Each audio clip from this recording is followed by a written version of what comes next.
Si j'avais un rêve à formuler pour la fédération, c'est le rêve qui consiste à dire que la fédération continue à se développer dans les entreprises. Ça, c'est le principe, grand principe.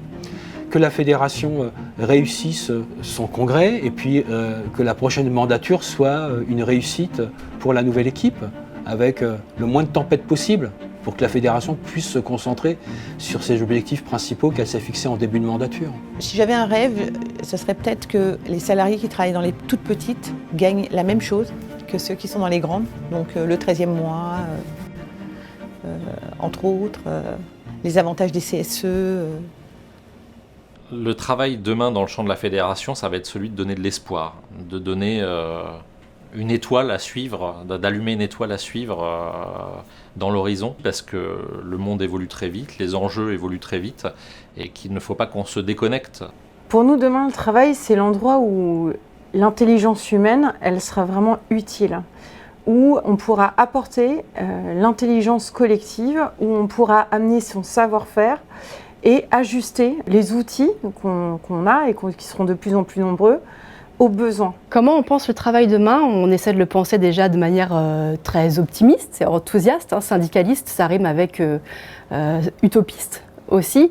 Et les secteurs des services, pour moi, ce sont des secteurs d'avenir. On ne va pas juste aller au travail pour survivre. Il faut aussi que derrière, on puisse avoir des rêves et aller plus loin, pouvoir avoir un reste à vivre qui permette de vivre à sa façon.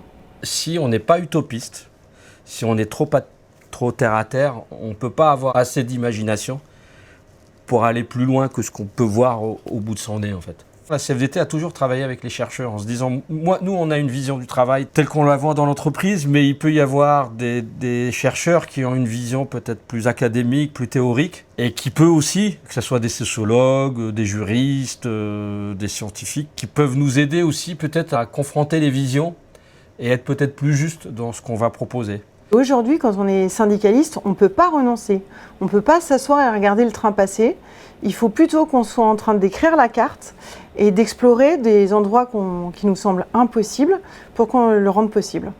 Ce qui est important, c'est d'avoir fait de son mieux dans son rôle de syndicaliste. On ne peut pas tout faire, on ne peut pas tout réussir. Par contre, ce qui est important, à la fin de la journée, j'ai peut-être pas obtenu tout ce que je voulais faire. Il y a peut-être eu certains échecs, mais j'ai fait mon possible. J'ai fait de mon mieux, quoi. Et moi, je serais tenté de dire que si tout le monde à la CFDT raisonnait comme ça, et irait un peu dans le même sens, peut-être qu'on obtiendrait plus de choses, quoi.